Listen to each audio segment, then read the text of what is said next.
Artificial intelligence मेरे बड़े interest का सब्जेक्ट है। सबके सब ये इमेजिन कर रहे हैं कि एक दिन आर्टिफिशियल इंटेलिजेंस के जो ये सिस्टम्स बन रहे हैं ये ह्यूमन बींग्स की तरह कॉन्शियस हो जाएंगे। और जो इनके फाउंडर्स है, जो इन कंपनीज को रन करते हैं, वो इस प्रकार का आइडिया कभी कभी मार्केट में फेंकते भी रहते हैं। अब जैसे आप चैट जीपीटी यूज करते हो, उसी का एक कॉम्पिटिशन है यूएस में जिसको क्लाउड कहते हैं। चैट जीपीटी की कंपनी का नाम है ओपन एआई और क्लाउड की कंपनी का नाम है एंथ्रोपिक। जैसे कि कोका कोला और पेप्सी की तरह, या फिर फ्लिपकार्ट और अमेजॉन की तरह दो लोग, या फिर एयरटेल और जियो की तरह।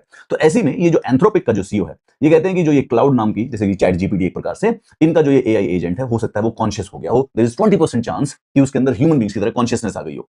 डेवियो एमोडाई इसका नाम है। उसने कहा कि उसने कॉन्शियसनेस डेवलप कर लिया है शायद क्लाउड ने, क्योंकि उसके अंदर एंजाइटी जैसे बिहेवियर दिख रहे हैं। द थिंग इज दैट कि ये इतना स्टूपिड आइडिया है कि इट इज हिलेरियस कि such super successful and intelligent people keep on doing this, probably शायद सिर्फ और सिर्फ अपनी वैल्यूएशन बढ़ाने के लिए या नई इन्वेस्टमेंट उठाने के लिए। बात यह है कि लार्ज लैंग्वेज मॉडल्स जो है वो कभी भी कॉन्शियसनेस गेन कर ही नहीं सकते। ये थोड़ी सी भी आईक्यू वाला बंदा जज कर सकता है, नो मैटर कितने ही कॉम्प्लेक्स कंप्यूटेशंस हो जाएं। एक लार्ज लैंग्वेज मॉडल यानी कि ये जो चैट जीपीटी या फिर ये क्लाउड होता है, ये 100% ह्यूमन बिहेवियर को प्रिडिक्ट करने में सक्सेसफुल हो सकता है, कोई भी काम करने में भी सक्सेसफुल हो सकता है, इन पॉसिबिलिटीज लॉट ऑफ इट। लेकिन ह्यूमन कॉन्शियसनेस के ये आसपास भी नहीं आने वाले हैं और शायद कभी होगा भी नहीं। तो शायद कभी होगा नहीं is wrong statement, but presently जो टेक्नोलॉजीज हैं और प्रेजेंटली जिस डायरेक्शन में काम कर रहे हैं, वो आर्टिफिशियल कॉन्शियसनेस कभी जनरेट नहीं करा सकती।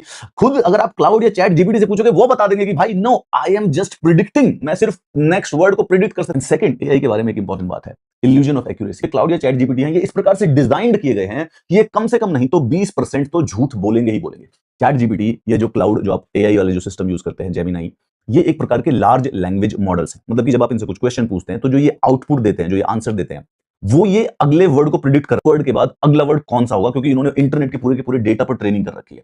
Now it is inbuilt in their model कि ये कम से कम नहीं तो 10-20% बार गलत होते ही होते हैं। पर साइकोलॉजिकली इन्होंने अपने सिस्टम में इस प्रकार से एल्गोरिदम बना रखा है कि जब इनको नेक्स्ट वर्ड नहीं पता होता है, या जब इनको बेसिकली किसी टॉपिक के बारे में नॉलेज नहीं होती है, तो they can't say I don't know. क्यों? इमेजिन कीजिए आप चैट जीपीटी में कुछ डालो और कम से कम 100 में से 20 बार वो बोल दे कि मुझे आंसर नहीं पता है।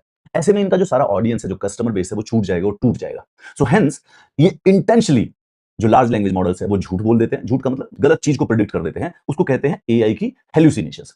सो all of these systems have been designed on 3 points. हमेशा गेस करना है, क्योंकि ऑफिशियली पीछे से प्रोग्रामिंग है कि कभी भी आई डू नॉट नो नहीं बोलेंगे, इवन दो अगर उनके पास इंफॉर्मेशन नहीं होती है। सेकंड, कभी भी अनसर्टेनिटी नहीं, कॉन्फिडेंट में बताना है, चाहे एआई को पीछे से पता होता है कि they are actually they do not know the correct answer, they are just predicting. एक रहेगा जो कि हमें नहीं पता होगा। तो जब भी आप चैट जीपीटी या क्लाउड से या जेमिनाई से कुछ क्वेश्चन पूछे, याद रखिएगा there is always some sign कि उन्होंने कुछ चीजें जो हैं उसमें से गलत सेंटेंसेस या गलत वर्ड्स कहीं ना कहीं पे ऐड कर रखे हैं। ये सारी कंपनियां इस प्रॉब्लम को फिक्स कर सकती हैं, बट अगर ये फिक्स करेंगी तो वो प्रोडक्ट किल हो जाएगा। तो मतलब कि ये मतलब there is a fix available कि एआई हेलुसिनेट ना करे, but it is commercially unviable for this.